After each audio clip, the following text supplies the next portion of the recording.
நாம் நம்ம சொந்தக்காரங்கக்கிட்டேயோ ஃப்ரெண்ட்ஸ்கிட்டேயோ கேட்கவே கூடாத 4 கேள்விகள் இருக்குது. அதை எந்த சூழ்நிலையும் எப்போவும் நாம் கேட்கவே கூடாது. கேட்காம இருந்தால் அது நமக்கும் நல்லது, அவங்களுக்கும் நல்லது. ஃபஸ்ட்டு, எப்போ கல்யாணம்? உங்கள் பையனுக்கோ உங்கள் பொண்ணுக்கோ இல்லை உங்களுக்கோ எப்போ கல்யாணம் அப்படிங்கிற மாதிரியான கேள்வியை தயவு செஞ்சு யாரையும் பார்த்து கேட்காதீங்க. அவங்களுக்கு அந்த கல்யாணம் பண்ணக்கூடிய காலகட்டம் வரும்போது கண்டிப்பாக கல்யாணம் பண்ணுவாங்க. பண்ணும்போது உங்களுக்கு இன்வைட் பண்ணுவாங்க. ஓகேவா?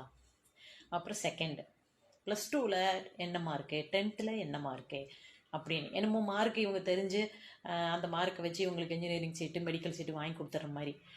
எந்த குழந்தை என்ன படிக்குதா, பாஸ் ஆயிடுச்சாங்கிறது தெரிஞ்சால் போகுது. எத்தனை மார்க்குன்னு கேட்டு நாம் என்ன பண்ண போகிறோம்? ஒருத்தங்களோட மார்க்கு அப்படிங்கிறத வச்சு நாம் எதுவும் பண்ண போகிறதில்ல. ஸோ இது கேட்கக்கூடாத 2வது கேள்வி. 3வது கேள்வி ஒன்று இருக்குது.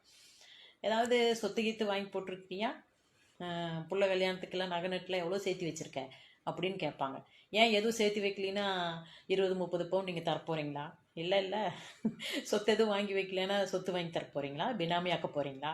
இல்லை அவங்க என்ன பண்ணிகிட்டு இருந்தா என்னமோ ஒன்று பண்ணத்தான் போகிறாங்க. அதையும் கேட்கக்கூடாத கேள்வி தான். அப்புறம் கடைசியாக, எப்போ உங்களுக்கு குழந்த பிறக்க போகுது? குழந்தை பிறக்க இன்னுமா பிறக்கல? இது கேட்கவே கூடாத கேள்வி. உங்களோட கமெண்ட் என்னன்னு சொல்லுங்கள்.